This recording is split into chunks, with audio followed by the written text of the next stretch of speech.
మాదక ద్రవ్యాల వ్యవహారంలో మీడియా సంయమనం పాటించాలని సినీ నటుడు నవదీప్ కోరారు. సినీ రంగానికి చెందిన వాళ్లు ఉంటే సంచలనం సాధారణమన్న నవదీప్, కొందరు తప్పుడు వ్యక్తులతో కలిసి పనిచేయడం వల్ల తన పేరు బయటకొచ్చిందంటున్న నవదీప్తో ఈటీవీ ప్రత్యేక ముఖాముఖి.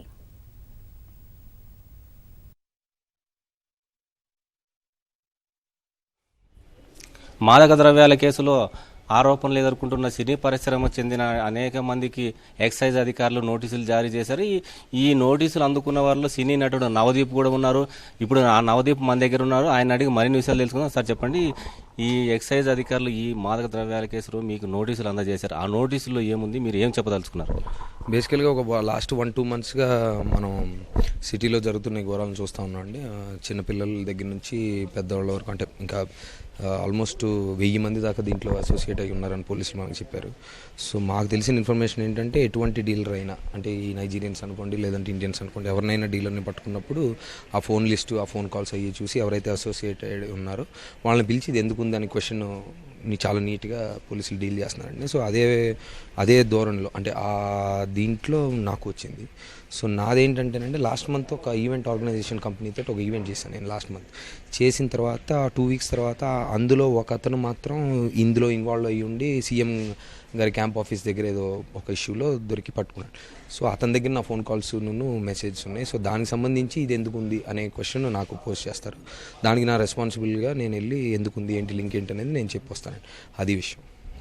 మీకు ఇచ్చిన నోటీసులో ఎక్సైజ్ అధికారులు ఏమని పేర్కొన్నారు ఆ నోటీసులు స్పష్టంగా? అదేంటంటేనంటే, మామూలుగా ఒక పెద్ద ఇన్సిడెంట్ జరిగినప్పుడు చాలామంది ఇన్వాల్వ్ అయినప్పుడు ఎంక్వైరీలు చేస్తూ ఉంటారు.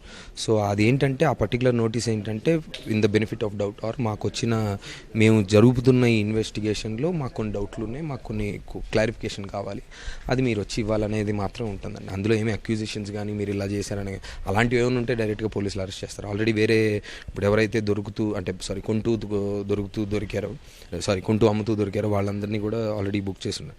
సో ఇప్పుడు కొంతమంది ఇప్పుడు ఏంటంటే, ఒక సినీ ఇండస్ట్రీలో ఉన్నప్పుడు చాలామందికి ఫ్రెండ్షిప్లు అవ్వడం, చాలామందితో ఫోన్లు మాట్లాడడం, ఇలా చాలా జరుగుతాయి. సో మీకు గుర్తుందో లేదో, 2009-10లో ఇదే ఇష్యూ ఆల్రెడీ ఒకసారి వచ్చింది. అప్పుడు చాలామంది సినీ నా ఫ్రెండ్స్ని అంటే అదే యాక్టర్స్ని చాలామందిని నేమ్ చేశారు. అప్పుడు ఎలాగంటే, డైరెక్ట్గా ఎవడో ఒకటి దొరికితే వాడు నేను ఆ హీరోతో చేసా, ఈ హీరోతో చేశాను, వాడు చెప్పిన వీడియోలు పెట్టి ఆ పేర్లు తీయడం మన మీడియాలో జరిగింది.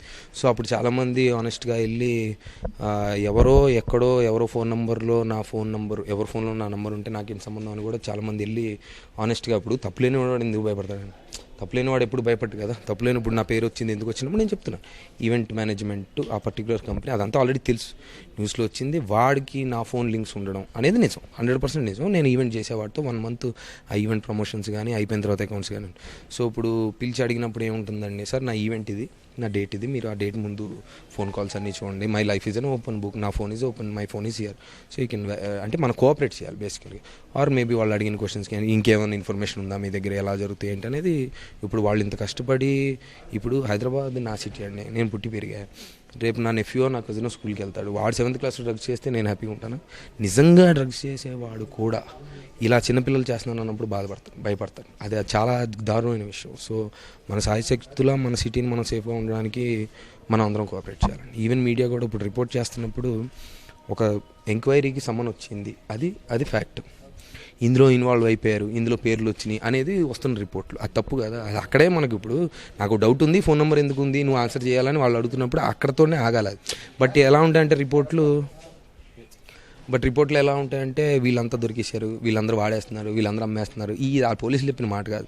సో ఈ స్పెక్యులేషన్స్కి ఇప్పుడు జనరిక్గా నేను ఒక తప్పు చిన్నప్పుడు చేసినప్పుడు డ్రంక్ డ్రైవింగ్ అనేది, దాని తర్వాత అది నా తప్పు, అది జరిగింది. దాని తర్వాత ఏం జరిగినా వీడైతే ఈజీ టార్గెట్ అని రిపోర్ట్స్ కానీ, లేదంటే ఇంకా అంటే సాఫ్ట్ టార్గెట్ కదా, వీడైతే నమ్ముతారు అనేది, అది తప్పు అది. సో అది ఇంత మునుపు ఒకసారి జరిగింది, అప్పుడు నేను మాట్లాడాను, నా తప్పు కాదని. సో ఇప్పుడు చెప్తున్నాను, ఇప్పుడు కూడా ఏంటంటే వాళ్ళు పిలిచిన దానికి మనం ఆన్సర్ ఇవ్వాలి అంతే. ఈ డ్రగ్స్ కేసులో ప్రధాన నిందితుడు కెల్విన్ అనే వ్యక్తి ఉన్నాడు. ఆ కెల్విన్ కాల్ డేటాలో మీ ఫోన్ నెంబర్లు ఏమైనా ఉన్నాయా? ఇది కూడా పొద్దు నుంచి జరుగుతుందండి. ఏంటంటే నేను చెప్తుంది ఏంటంటే, లాస్ట్ 1 మంత్లో చాలామంది డీలర్ని పట్టుకున్న చాలా అరెస్టులు జరిగినాయి. సో దీనికి ఒక డేటాబేస్ తయారు చేసి ఇందులో లింకులు ఉన్నాయన్నీ తీశారు. కానీ ఇప్పుడు మనం సినిమా యాంగిల్లో పొద్దు నుంచి వస్తున్న న్యూస్ అంటే, కెల్విన్ దగ్గర నెంబర్ దొరికేసిందని ఎవరు చెప్పారు? అది ఎవరు చెప్పలే.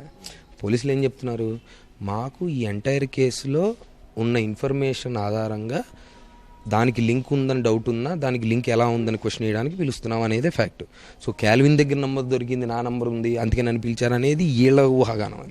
అది ఫ్యాక్ట్ కాదు, నాకు తెలుసు, నా ఫోన్ రికార్డులు చేస్తే అందరికీ తెలుస్తుంది. సో అదే కొంచెం ఫ్యాక్ట్స్ వచ్చే వరకు కొంచెం ప్రశాంతంగా ఉండి ఎవరిని జడ్జ్ చేయకుండా ఉండాలనేది నా రిక్వెస్ట్. 4 రోజుల కిందట జాక్ అనే వ్యక్తిని సీఎం క్యాంప్ ఆఫీస్ దగ్గర పోలీసులు పట్టుకున్నారు. ఆ ఈవెంట్ మేనేజర్ సంబంధం? ఎస్ అది ఎఫ్ ప్రొడక్షన్స్ అనే ఈవెంట్. అతను జాక్ అని మా ఈవెంట్ చేశాడు. అతను ఇంకొక అతను పార్ట్నర్ ఉన్నాడు. అతను మళ్ళీ ఇంకో ఈవెంట్ కూడా చేస్తున్నాడు, ఏది వాళ్ళ పార్ట్నర్. సో ఇది జరిగినప్పుడు బాబు ఇలా ఉంది, మాకు అనవసరంగా ఇప్పుడు మా ఫ్రెండ్ వాళ్ళ క్లబ్ అండి అది. సో అక్కడ వాళ్ళు పెట్టుకున్నప్పుడు చిన్న యాక్సిడెంట్ జరిగి బిగినింగ్లో వాళ్ళకి చాలా ఇష్యూ వచ్చింది.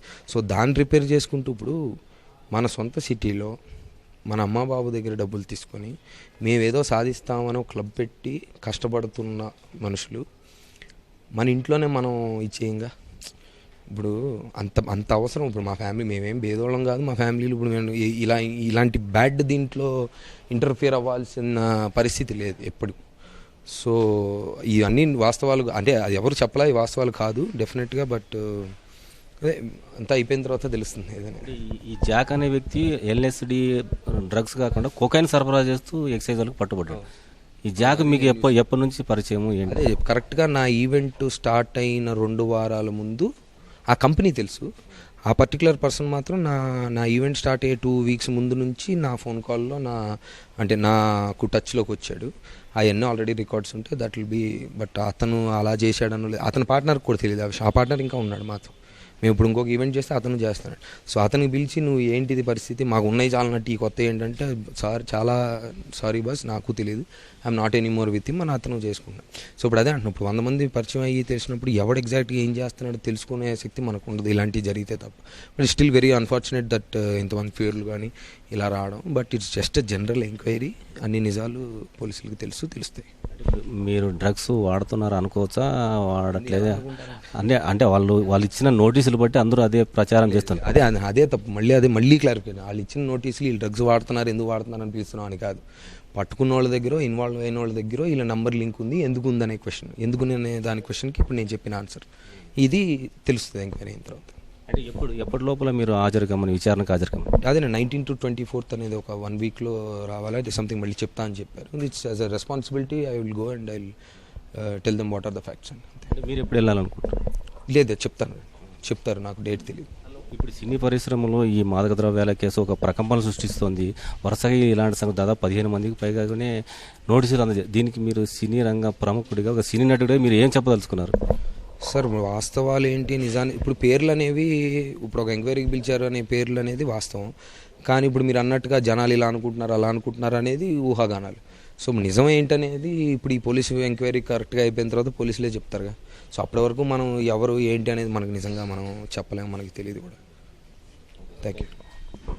ఇది సినీ నటుడు నవదీప్ చెబుతున్నటువంటి విషయాలు. ఈ మాదక ద్రవ్యాల కేసులో ఎక్సైజ్ అధికారుల నుంచి నోటీసులు అందుకున్నాను, విచారణ కూడా హాజరు కావడానికి సిద్ధంగా ఉన్నాను. అయితే ఈ మాదక ద్రవ్యాల కేసులో తనకి ఎలాంటి సంబంధం లేదు. జాక్ అనే వ్యక్తి ఈవెంట్ మేనేజర్గా ఉన్నప్పుడు మాత్రమే నాకు పరిచయం తప్ప ఆయన కాల్ లిస్టులో నా నంబర్ ఉంటే నాకు ఎలాంటి సంబంధం, ఆ మాదక ద్రవ్యాలతో నాకు ఎలాంటి సంబంధం లేదు. అయినా ఎక్సైజ్ అధికారులు ఆ కాల్ లిస్ట్ ఆధారంగా నోటీస్ పంపించవచ్చు. అయితే విచారణకు హాజరయ్యి అన్ని విషయాలని చెప్పడానికి అధికారులకు సిద్ధంగా ఉన్నానని నవదీప్ చెప్తున్నారు. కెమెరామెన్ నవీన్తో మురళీ, ఈటీవీ న్యూస్, హైదరాబాద్.